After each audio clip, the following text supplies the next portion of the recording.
भारत चीन सीमा पर जारी तनाव के बीच करीब 45 साल बाद एलएसी पर भारत चीन के सैनिकों के बीच पूर्वी लद्दाख सेक्टर में वास्तविक नियंत्रण रेखा के पास गोलाबारी की घटना हुई।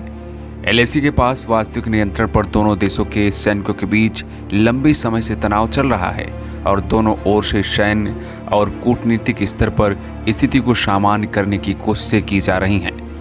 खास बात यह है कि 1975 के बाद सीमा पर भारत और चीन के सैनिकों के बीच ये पहली फायरिंग है। न्यूयॉर्क टाइम्स को मिली जानकारी के मुताबिक चीन की ओर से भारतीय क्षेत्र में फायरिंग की गई, जिसके बाद भारत की तरफ से भी जवाबी कार्रवाई की गई। दोनों पक्षों की ओर से फायरिंग हुई। फिलहाल स्थिति नियंत्रण में होने का दावा किया जा रहा है। चीनी रक्षा मंत्रालय चीनी पीपुल्स लिबरेशन आर्मी के वेस्टर्न थिएटर कमान के प्रवक्ता कर्नल झांग सुइली की ओर से देर रात एक बयान जारी किया गया, जिसमें कहा गया कि भारतीय सैनिकों की ओर से कथित उकसावे की कार्रवाई की गई, जिसके बाद चीनी सैनिकों की ओर से भी जवाबी कार्रवाई की गई। हालांकि भारत की ओर से अभी इस फायरिंग को लेकर किसी भी तरह का कोई बयान नहीं जारी किया गया। दरअसल चीन दो चोटियों पर एक बार फिर से कब्जा करना चाहता है और यही वजह है कि लगातार वो उकसावे की कार्रवाई कर रहा है। पहले वेस्टर्न थिएटर कमांड के प्रवक्ता कर्नल झांग सुइली ने यह भी दावा किया कि भारतीय सेना ने अवैध रूप से सोमवार को पेंगोत्सो झील के पास सेनपो पहाड़ में वास्तविक नियंत्रण रेखा को पार किया है। भारतीय सेना के सूत्रों ने इस बात की पुष्टि की कि वार्निंग शॉट फायर किए गए हैं। सीमा पर तैनात सैनिक तब से हाई अलर्ट पर हैं जब से उन्होंने काला टॉप और हेलमेट टॉप को अपने नियंत्रण में लिया है और चीनी सैनिक इन दोनों चोटियों पर नियंत्रण हासिल करने के लिए आगे बढ़ रहे हैं।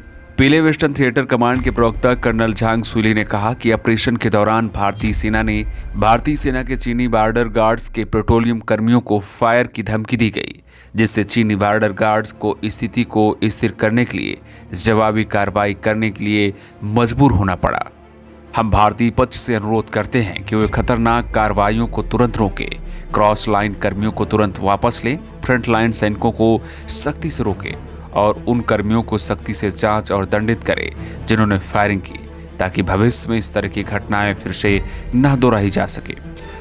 इस बीच लद्दाख में लाइन ऑफ एक्चुअल कंट्रोल यानी एलएसी पर भारतीय सैनिकों के साथ तनावपूर्ण माहौल के बीच चीन ने जियांगसू और हवाई प्रांत से सटे समुद्री इलाकों में सोमवार को सैन्य अभ्यास शुरू कर दिया। पिछले दिनों पेंगोत्सो झील के दक्षिणी इलाके में भारतीय सेना और चीनी सेना के बीच टकराव हुआ था। भारतीय जवानों की तैनाती और जवाबी कार्रवाई से चीन पूरी तरह से बौखलाया हुआ है। तनावपूर्ण माहौल के बीच दोनों देशों के बीच कई दौर की वार्ताएं हो चुकी हैं, जो पूरी तरह से विफल साबित हुई है। जिस तरह से लगातार तनाव अपने पूरे चरम पर है, ऐसा लग रहा है कि शायद अब आगे आने वाले दिनों में युद्ध जैसे हालात भी चीन के साथ बन सकते हैं, जिसके लिए भारत पूरी तरह से तैयार और मुस्तैद है। Bureau report, New York times.